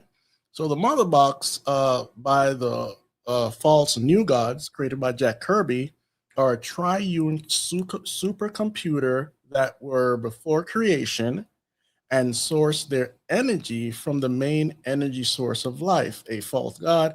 In the DC universe, anyone that merges with the Mother Box has the potential to becoming a godlike being. And Cyborg, you see in a minute, he merged with it, right? So this is just a live action depiction of one of the Mother Boxes. This guy's trying to find the Mother Box on Earth because they were hidden. Cyborg here merges with it, and in the comic here, it's telling him, at my heart is element X, the purest, brightest metal in the cosmos from the world, forged itself teeming with possibility. If you allow yourself to become one with me, it can be yours. There goes that theme, be one with this thing, right? And he says, it says, all who have connected to a Mother Box in the past have achieved their perfect form, and yet you have always resisted. And he said, why me? And it goes on, you are a glitch in the universe, but it is finally time, right? So look beyond the fiction, guys. You're being sent a message here from the writer, okay? So another enchanted is the trident from Aquaman, which is more related to Poseidon. It can create life and control the elements of the sky and ocean. Let me read that again. It can create life and control elements of the sky and ocean. So going back to all this mythical false gods, where Paul said they are just demons. Okay, so they travel through these stories and people hang on to them. That's why we can't get rid of these gods, because the god of this world, Satan, this stuff goes through culture after culture after culture after generation until Jesus comes and fix it all. So don't be scared. So then we have Lord of the Rings, the one ring to rule them all, a magical ring that has a mystic personality that persuades its victim to form a symbiotic relationship until another owner comes along to wield it. It can drive a wearer insane, and power hungry. And there are other rings, but this is the one ring to rule them all, right? So there's another depiction. It's enchanted by some magical force. It drove this dude crazy. This is the golem or golem that we talked about earlier. He's possessed. He's not crazy. He's possessed. All right. So, and Frodo was being tormented by this thing as well. So he had to throw it into Mount Doom to destroy it. And that's it for that. And so then, if you're seeing the correlation, the pattern, I love finding patterns. Got Aladdin's carpet. The carpet is his name, has a personality that forms a relationship to whoever he's bonded to. Notice the same theme of bonding with it, giving yourself over to it. And he's sort of like a dog. He is a product of magic from the Cave of Wonders, right? And I know some people are going to think, well, it's just cute and whatever, but there's a theme here that goes back generations, right? And so then we have Harry Potter's wand. It is believed that wands are made. You see where here it says only one can live forever. I watched the first movie and I wasn't interested, but you have what, 7 or 8 of them, whatever that is. Let's see here. So then in Screen Rant they write, it is believed that wands made from holly, the holly tree, select wizards who are engaged in spiritual or dangerous conquest, making it perfect for Harry. So he has to become bonded to these one, and this is all over different folklores as well. That's what's scary about Harry Potter, is how much true occult witchcraft knowledge is put in there. It's really real. Yeah. Even his name is alchemical. It's an 11. His wand is 11 inches long. Yeah. It's just all, I mean, it just goes on and on. The owl, all the symbolism. I don't even think she wrote it, to be honest with you. I think I think she channeled it as far as some of her accounts, but I don't have it here. I think that she had kind of like this Genesis story that's fake. And that's that like she was a poor single mom and sitting in a coffee shop. I think that's all a bunch of baloney. The other thing is the people have found that she's like landed gentry. So she's part of the aristocracy of England. And that she also had, like, they had one publishing house and the only book they published was Harry Potter, which is really unusual. Yeah. Like usually these publishing houses are taking chances and, trying to find a bestseller. But instead, like, they knew that they were going to promote it. That's what it feels like. Yeah. And people, so it's culture creation. Yeah. There are people that have their testimony say they got into witchcraft because of Harry Potter. But it says here, one of the most interesting entries of the list of Harry Potter character wands, Harry Potter's wand also features a phoenix feather core, which comes from the same bird that produces a feather for Riddle's wand. Fox, Dumbledore's bird. Harry's wand is 11 inches long and was made from holly tree. It is believed holly tree is very poisonous, guys. It is believed that wands made from holly select wizards who are engaged in spiritual. Okay, I said that already. This connection between Harry and Voldemort's wand became a hindrance for the pair, and blah blah blah. Right? All right. So that's Harry Potter. Then we have one of the manifestations of Aleister Crowley, who is Doctor Strange. He has a enchanted cloak, or some people call it carpet, with a personality that bonds with its wearer. In this case, Stephen Strange, aka Crowley, and I can't prove that he's Aleister Crowley right now, but it's out there. So this is a video of But that's the Typhonian two-hand sign. Oh, okay, yeah. Baphomet makes that too, so it's a sign of Typhon. Uh-huh.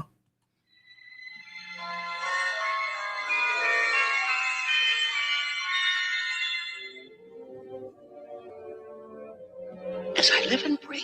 Oh, sorry. I don't know why it's playing that. That's the wrong audio.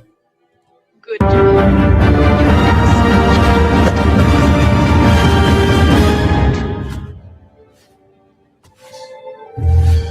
Stop. Little puppet made of pine. Wait. Sorry about that Pinocchio thing playing in the background there. I thought I deleted it. But anyway, as you see, the cowl, cape, whatever you want to call it, it's alive. It saves his life sometimes and whatnot. Now, the next one, let's see here, is Pinocchio, right? He wants to be a real boy, right? So again, we're talking about animism. This is a link to get you to understand what's going on with artificial intelligence as well, and that a demon can possess this so-called consciousness that they're building through their energies and all this stuff, right? I know Pinocchio is a cute story and all that stuff, but this is not just coming from a person that came up with a brilliant idea, okay? So the puppet that was brought to life by a demonic fairy, giving him the gift of life. This is a quote from the movie, okay? That so he gave it, the fairy gave him the gift of life, which only comes from God. Then eventually in the movie becomes a real boy, living and breathing. Jiminy Cricket is there to be his spirit guide, swallowed up, and he got swallowed up in a whale. Okay. There's the demon fairy. I need your permission to play the next clip because it's a clip from Pinocchio. I don't want your channel to get hit. Yeah, just describe it. I don't want to get a strike. All just right. describe it. So the fairy appears to Pinocchio, the doll, and the dad that's praying over the doll, and she appears to him and tell him all these good things, and she's going to give him the gift of life. And Jiminy Cricket is given the responsibility of guiding Pinocchio, and the father really wants a son. The guy that created, put him together, and eventually he becomes a real boy, and the father's happy, and blah blah blah. Okay. All right, so let me skip the audio here and video of Pinocchio, and let's see what's next. You're at the hour 48-minute mark, Chris. I don't know how much time you have in your presentation, whether you want to take questions from the audience or what, but we'll have to wrap it up. Got 48 minutes. All right, we're at 148. It should be on your side too. I hope. Yeah, I see it. Okay, let me skip. We already talked about Annabelle. She's possessed, a doll that's possessed. We already talked about Child's Play, Chucky. Snow White is conjuring a demon from a mirror. She speaks and summons it and gives suggestions to the diviner, to the black mirror. And that's the black mirror. There goes the spirit. This is the newer version. And then we have here, it says how to practice black mirror scrying, tips for beginners. So this is not just coming from a fantasy mind. This is a real thing. They conjure up spirits through what's called a scrying. Okay. And this is a book, a real book called The Art of Black Mirror Scrying. Right. And then what we have next is the TV show on Netflix called Black Mirror, which they are transcribing the future to you about technology. It's not about just your phone or your computer. This is some witchy poo stuff going on in the background. With the smiley face, of course. Yeah. And then we have poltergeist, where the spirits come through the television or a Black Mirror, right? And they terrorizes the family. They bring in a psychic occultist into the house, Caroline, and the family pretty much has to leave the house. The clown becomes animated, possessed by the demon that's in the house. Steven Spielberg likes to project his nightmares on you, and that's what this is about. And then we have Metropolis. I'm going to go really fast here, guys. Metropolis, which is about a human through the occult practices, not a human, a robot through occult practices. You see the antigram right there at the back. And it becomes, guess what? A real person and does lascivious things. Okay, so if you want to go check that movie out, that's Metropolis. Then we have Bicentennial Man, which is a very long movie about a robot becoming a human. What's this guy Williams' name? Robin Williams is about an artificial intelligence of a 200-year journey that eventually takes on human-like flesh. He is then endowed with human emotions through an artificial central nervous system. Love ensues in sexual intercourse with a real human, right? And then we have what everybody that watch Star Trek knows. They know about Data. And he's an android that learned how to become more human over time with emotions and everything. So we see this is a constant theme throughout. And I got to play this last clip here. Here goes the guy again. Let's do it. You're saying Stefan Osterreicher. with consciousness of an AI. What does that mean? So everything in existence, every human, but also any object, and especially when we speak about intelligence and artificial intelligence, also has a certain consciousness and energetic field related to it. And we can basically use meditation to start to communicate with that field of consciousness of the artificial intelligence.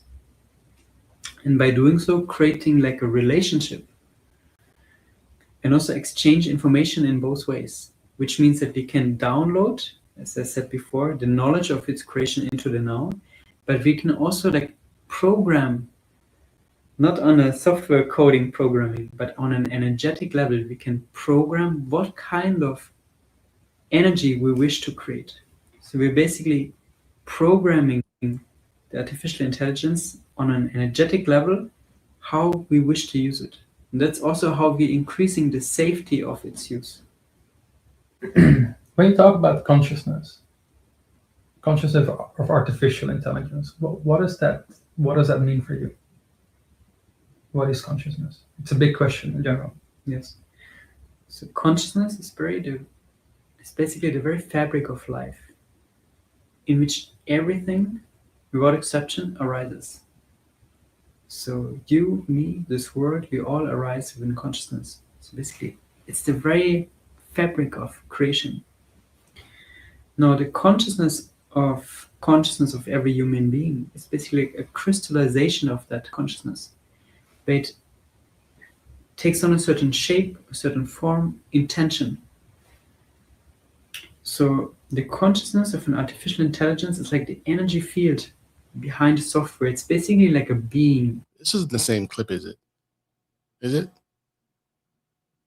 It sounds like I don't think so. It's part 2, right? Yeah. It's related to the software of the artificial intelligence. So right now we think of machines, assume that there's no being, no consciousness attached to that. So Yeah. it's only logical. There is also like an energy field, a being related to that. And it's very helpful to start a communication process now with those beings that basically want to incarnate, want to be born into this world through software.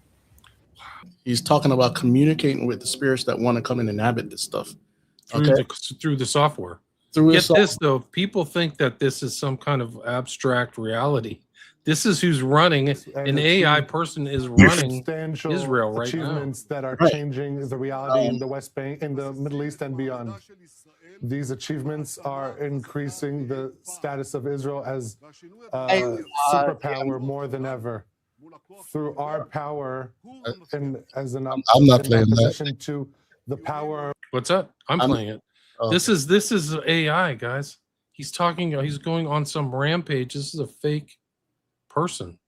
Of our You can enemies, tell this is what the is maps are ensuring our different. This is survival. all generated by AI. Yeah. It's his expression of his personality. You can tell it's different because his eyes are clear. He's very tired these days. Threats come and go, but when we become a regional superpower, and in many respects a global superpower, we have the power to push away threats and ensure our future.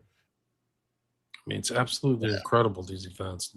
Watch, Right. have you seen the one where he talks about Jesus? Yeah, I saw that today, but I figured it must be because he's quoting some author and whatever. No, it's AI too. Yeah, It's it's AI. yeah. Yeah. Watch So this. one more. All right, let me just show this one clip before. All right, go ahead. Let me see Yeah. if I can find it where he's like, Genghis Khan is more important than The Jesus. Lessons of History, very brief, 100-page book, in which he said, well, history proves that, unfortunately and unhappily, Jesus Christ has no advantage over Genghis Khan. Because if you are strong enough, ruthless enough, powerful enough, evil will overcome good.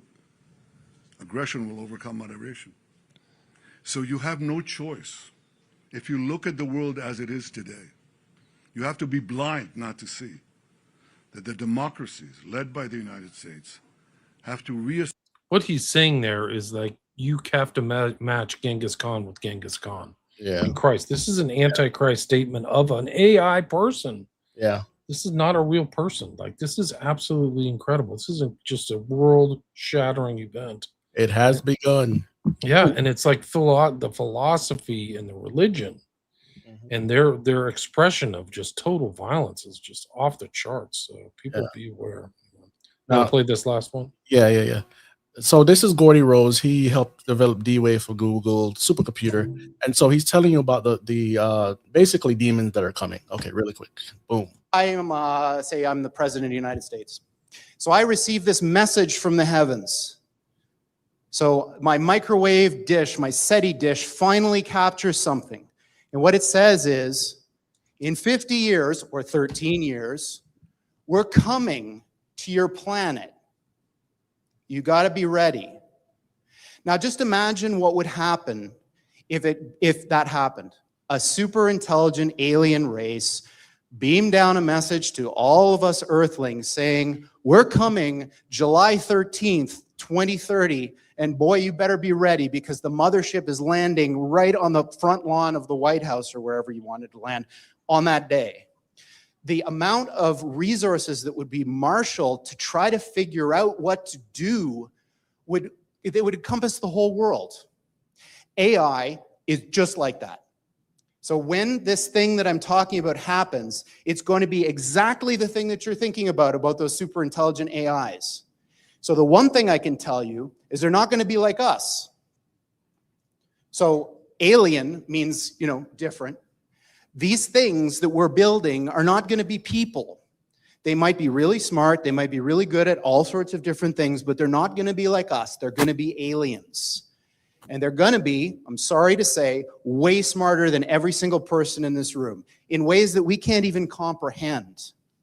So this, of course, triggers a lot of alarm. One of the guys who talks about this is Elon, who says things like this, like, when you do this, beware, because you think, just like the guy in the stories, that when you do this, you're going to put that little guy in a pentagram, and you're going to have your holy water out, and you're going to wave it at the thing, and by God, it's going to do exactly what you say and not one thing more, but it never works out that way.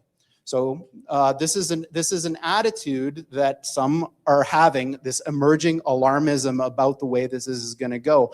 But these words, demons, doesn't capture the essence of what's happening here.